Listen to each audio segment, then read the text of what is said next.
Chapter 6, Section 7, Amino acids, polypeptides, and proteins. Now, got to remember, proteins play numerous roles in all living cells. There are the enzymes, the catalytic proteins. They are parts of our membranes, our cell envelope. They are a small portion of the ribosome, so they offer structural support. Yeah, the ribosome is mostly ribosomal RNA, but to hold all those different pieces of ribosomal RNA together, you have to have some proteins. And the proteins aren't doing any work like an enzyme, they're just there structural. And then regulatory, okay, DNA binding, things are going to affect transcription.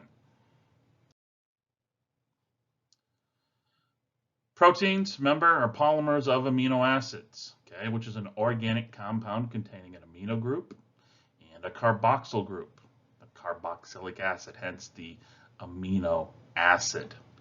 The amino group, the carboxyl group, are held together by a central alpha carbon. Okay, amino acids linked together by peptide bonds, hence the polypeptide.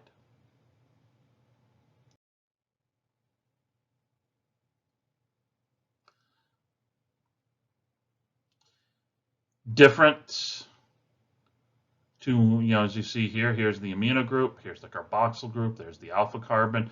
Where the R is, well, this is what the R can be. These right here. Different R's denote different amino acids. Different amino acids are going to have different characteristics. It can be anything from just a hydrogen to these much larger cyclic rings. They can be polar, non-polar, acidic, basic, whatever. They're joined by a peptide bond. Well, hopefully you remember from Intro to Molecular Cell Biology. To join two molecules together, you have to do a dehydration reaction. You have to remove water, this hydrogen, that hydroxyl, which leaves that and this carbon bond here and that nitrogen open to be bound together. This is a peptide bond. Two amino acids together gives you a singular peptide bonds. You start joining more amino acids on here to this hydroxyl out that way. Well, now you get multiple peptide bonds, hence the name polypeptide. Those side chains that are abbreviated as R, whatever they're composed of, however they're composed, is going to give each amino acid a specific characteristic. The polypeptide, its overall shape is going to be determined by these R groups.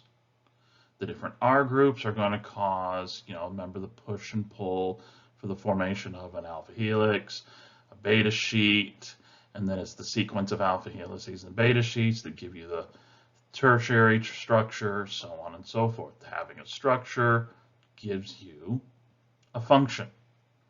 Now, if it's an enzyme, those R groups, the amino acids that are lining the active site, are going to have the R groups pointing into the active site.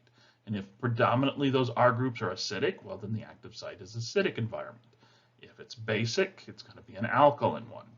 If it's polar, it's non-polar, all sorts of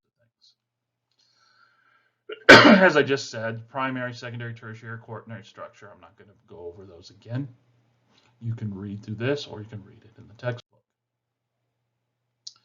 But it's these R groups, these accumulation, the overall effect of all these R groups interacting is what's going to give the overall protein its structure.